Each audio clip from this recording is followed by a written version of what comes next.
One of the major challenges that land buyers face in Nigeria is understanding verified land documents. Today, I'll be simplifying very important land documents to you.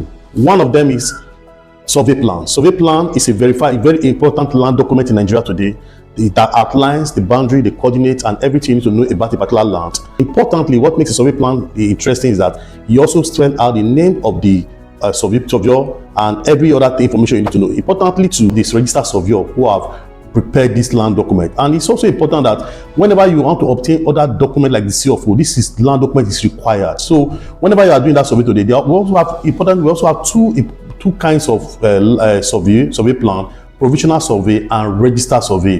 What registered survey means is that that survey has been duly registered with the Surveyor General office and given a lodgement letter or an acknowledgement or a lodgement receipt. So this land document is very important because it outlines, like I said earlier, everything needed in terms of the land boundary, in terms of the land coordinate and everything. And also what makes this interesting about this land document is that it is what helps you to know if that land has a government encroachment, government issues on it, whether it has a government issue or not, or maybe the land is free from any. Land document I'll be talking about is what they call a deed of assignment. A deed of assignment is a land document that is duly prepared by a lawyer. A deed of assignment is a document that outlines all the terms of the contract between the assignor, which is the seller, to the assignee, which is the buyer. It also spells out if there is a CFO on that land, it's also cited in the deed of assignment. It's what transfer ownership rights, titles from one person to another. This land document is very, very important. And if there have been history, the history of that land from one person to another, it also states the history from the first buyer to the second and order. So this land document is very, very important.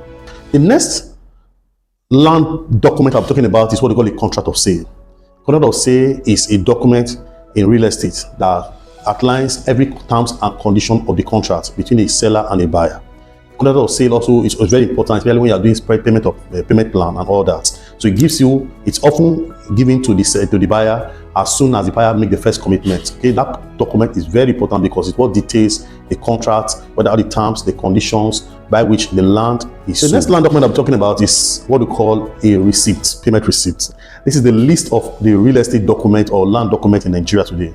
The receipt is what shows that you actually acknowledges that the buyer has actually made the payment for that land and acknowledged by the seller. As list or the document it is very important for future purposes. So it is the list, like I said earlier, and it must have the name of the seller. If it's from a family, you are buying from a real estate company, and it must be duly signed and acknowledged, dated and stamped if possible by the seller. And importantly too, it must be written on the letterhead if it's from a real estate company. So this document is very important for land transaction. The next land document I'm talking about is the power of attorney. The power of attorney, like in law, it simply means transferring the right to sell a particular property, either a land or a building, to an individual on behalf of the seller. Remember, it's a criminal offense today in Nigeria to sell a property that has not been given the power of attorney to sell. So what that means is that the seller has given the rights for the intermediary, whether a lawyer or a real estate company, to sell on his or her behalf, and that begin to act.